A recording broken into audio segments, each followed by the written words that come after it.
Once again, greetings, ladies and gentlemen. I hope this video finds you well and in good position.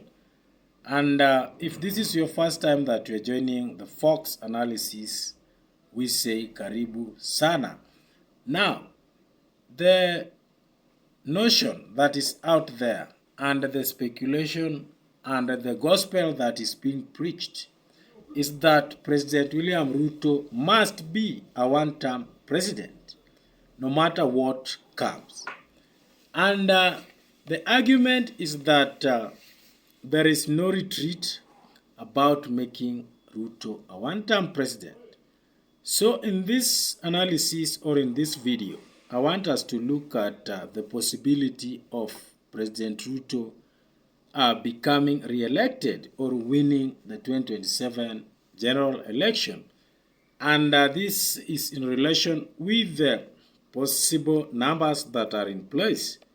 As far as the entire Kenya is concerned, we want to go and look at certain regions that may make President Ruto become re-elected. So sit back and watch this video till the end, and please just give this video a like or a thumbs up. We know that there are many regions in the country that may determine President Ruto's re-election. And I want us to start by looking at the Rift Valley region as a whole, because this is a place that is believed or is referred to as Ruto's stronghold. Now, for example, Ruto gets a total of 3.2 million votes from Rift Valley. And again, this region, I know, will support Ruto at large because this is where President Ruto comes from.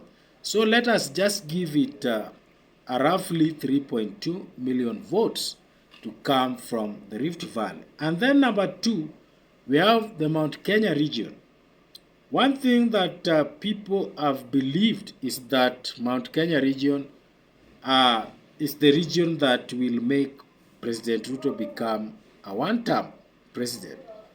But there is something that we must bear in mind, and we should not forget about it, is that in as much as Ruto is finding it very rough in the mountain region, there are people who still believe in President Ruto. So from Mount Kenya region, let us just give it a rough estimation of 1.8 million votes. And then we have the third region. This is Western region. And the Western region is becoming very critical as far as 2027 general election is concerned, because there are also speculation about President Ruto appointing someone or choosing someone from the Western region as far as his running mate is concerned in the 2027 general election. Now, with regards to Western, let us just give it a rough estimation of 1.1 million votes from the Western region. And then we come to region number 4. This is Nyanza region, where people like Akinoburu Odinga is coming from. And Nyanza region is also very interesting because they have joined Ruto's government, and they are in the broad-based government, and as at now, we have seen a lot of appointments and the projects that are taken to this region. So, let us say that Nyanza region produces around 0.7 million votes. That is 700,000 votes. So, and then we have region number 5. This is Nairobi region. Nairobi region is also kind of slippery because this is a cosmopolitan region where we have several tribes, or we have different people that come from almost all parts of the country who are in Nairobi. And for Nairobi, let us just give President Ruto a rough estimation of also 0.7 million votes, 700,000 votes.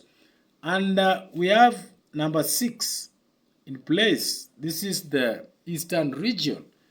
Eastern is also a key player in these elections because we know that the president has been traversing the country, and he has made some inroads in the eastern part of this country. And also let us estimate it to be around 0.7 or 0.6 million there votes. So, and again we have the coast region, including the northern part of Kenya.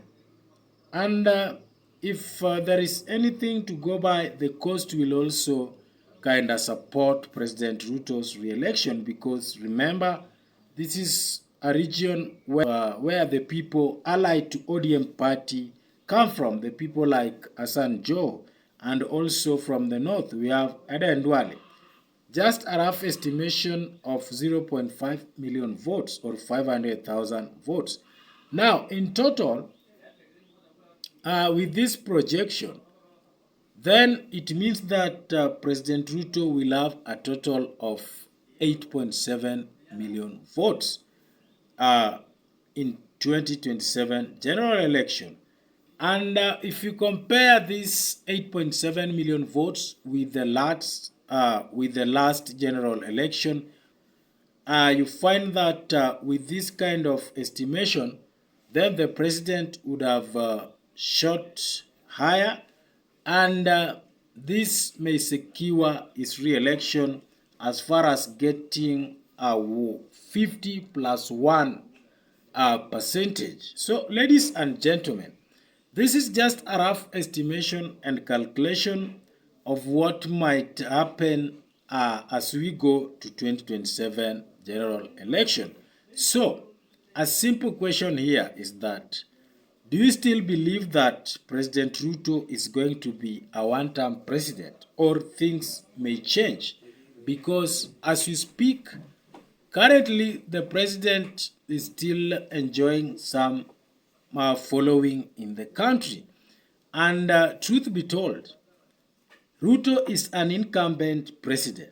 And in Africa, one of the hardest things that has always happened in the entire African region or African continent is removing an incumbent president, a sitting president, through an election. This is something that is not always very easy.